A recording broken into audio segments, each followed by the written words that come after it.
Well, it's been more than 2 weeks since the Supreme Court struck down the 49-year-old Roe v. Wade decision that legalized abortion through all 9 months of pregnancy. And to say the dust is still settling on this monumental shift in policy would be an understatement.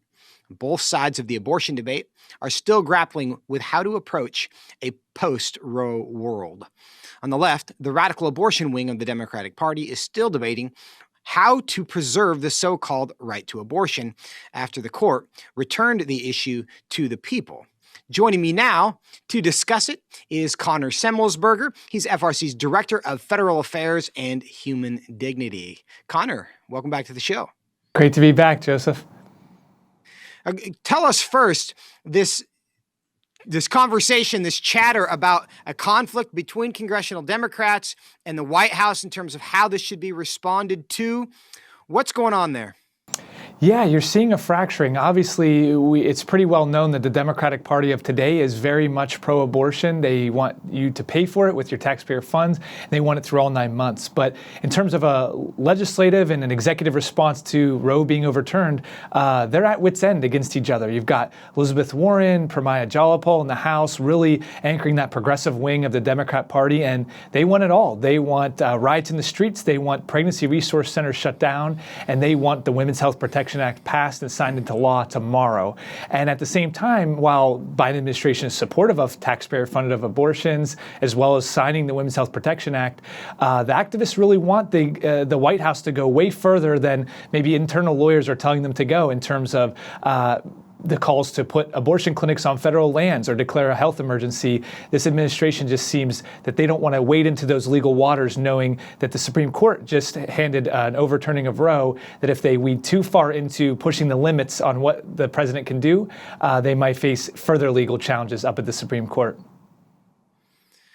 Now, Connor, there's little disagreement on policy between congressional leadership and the White House, but there are political realities in the Senate specifically that prevent both the White House and the leadership in the House from getting what they would like. Is the difference between congressional leadership and the White House, is this just really they want the White House to be angrier than they are, or are there specific things that they would like to see the president do that he's not right now doing? Yeah, I think it's a both. I think they'd love for him to give a speech every single day, 3 times a day, on how much he loves abortion. But I think you hit the nail on the head, which is when the party puts up the Women's Health Protection Act or the Abortion on Demand Until Birth Act as the gold prize on what your party should be pushing, and they can't get it passed through the Senate, they're going to come asking to the White House, okay, you need to deliver, since legislatively we don't have the numbers we need to enshrine abortion into law. We need the executive branch to take action. And so when you've ran on the pro-abortion platform that Joe Biden ran on, they're looking for some deliverables. And it's not just a little bit of extra funding here and there. They want to push the envelope to go after these states that are, for the first time in 50 years, protecting life at conception, seeking to help women and mothers in need. They don't want that to happen. They want pregnancy centers shut down. They want the Biden administration to use every tool in the toolbox to go after pro-life doctors and even infringe upon conscience rights for any doctors that reject performing late-term abortions. And Connor, one of the things that the White House has discussed is declaring a state of emergency, an executive order health emergency. They haven't done that yet. What would that mean? Do you think the White House will actually take that step?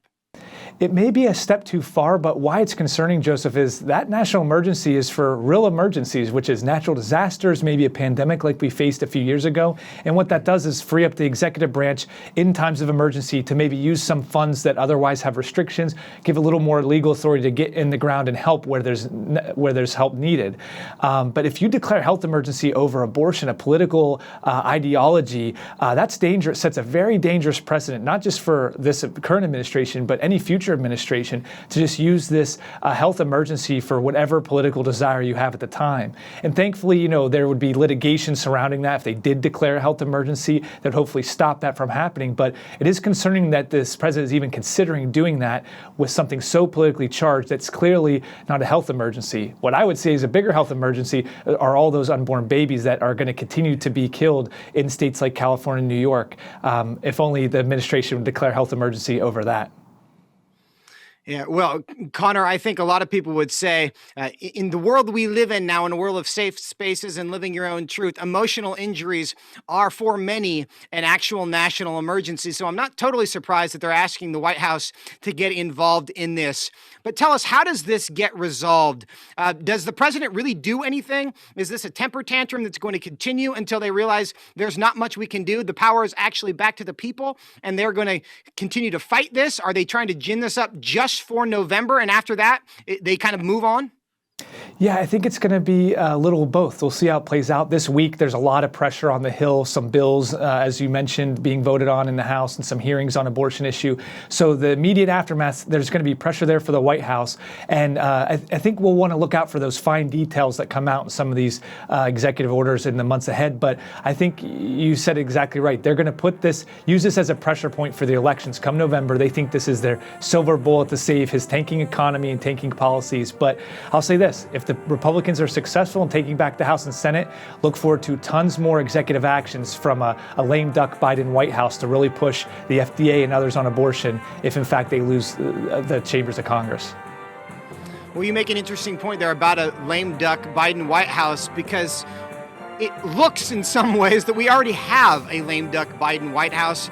Despite having a monopoly in Washington, D.C., there's been a lot that he's not been able to do, but we will continue to track that. And of course, we're thankful that there's a lot he's not able to do. Connor Semelsberger, thank you for your time today. Love being on the show with you, Joseph. We'll talk to you soon.